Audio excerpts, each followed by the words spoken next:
is Eli, and I am a member of Rose City Cop Watch.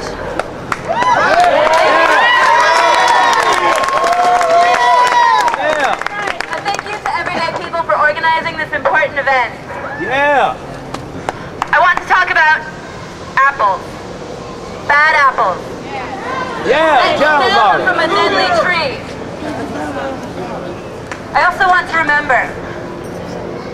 I want to remember Jose Mejia, an unarmed Latino man killed by Portland police inside a mental hospital in 2001. That's right, I remember that. I want to remember Kendra James, an unarmed African-American woman killed by police in 2003. That's right. I want to remember James Jahar Perez. That's right. An unarmed African-American man, also murdered by police in his car later that year.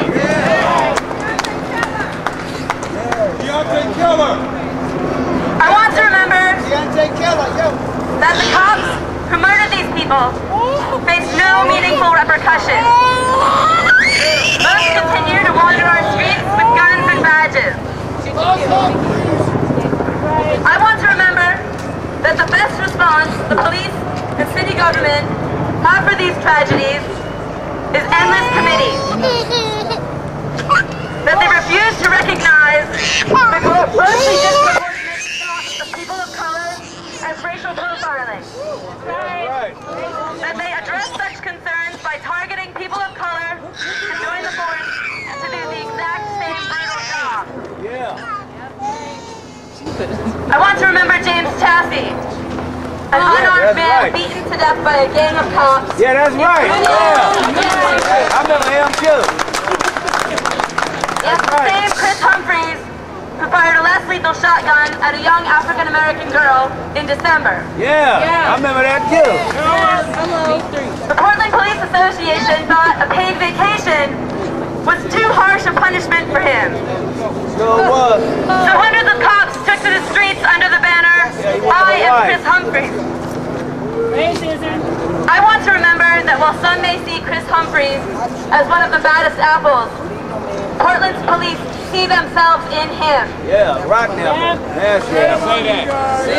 We need justice. A rock now. I want to remember the daily injustices that don't make the news. Portland police crouched at the side of the road or at Max stop, waiting for the next person who is driving, riding, or walking while brown. Waiting for the next victim. Waiting for the next victim. Police turning our migrant friends and neighbors over to Homeland Security for deportation. Police pat-downs and searches that turn to groping and assault. And yes, I want to remember Aaron Cambell.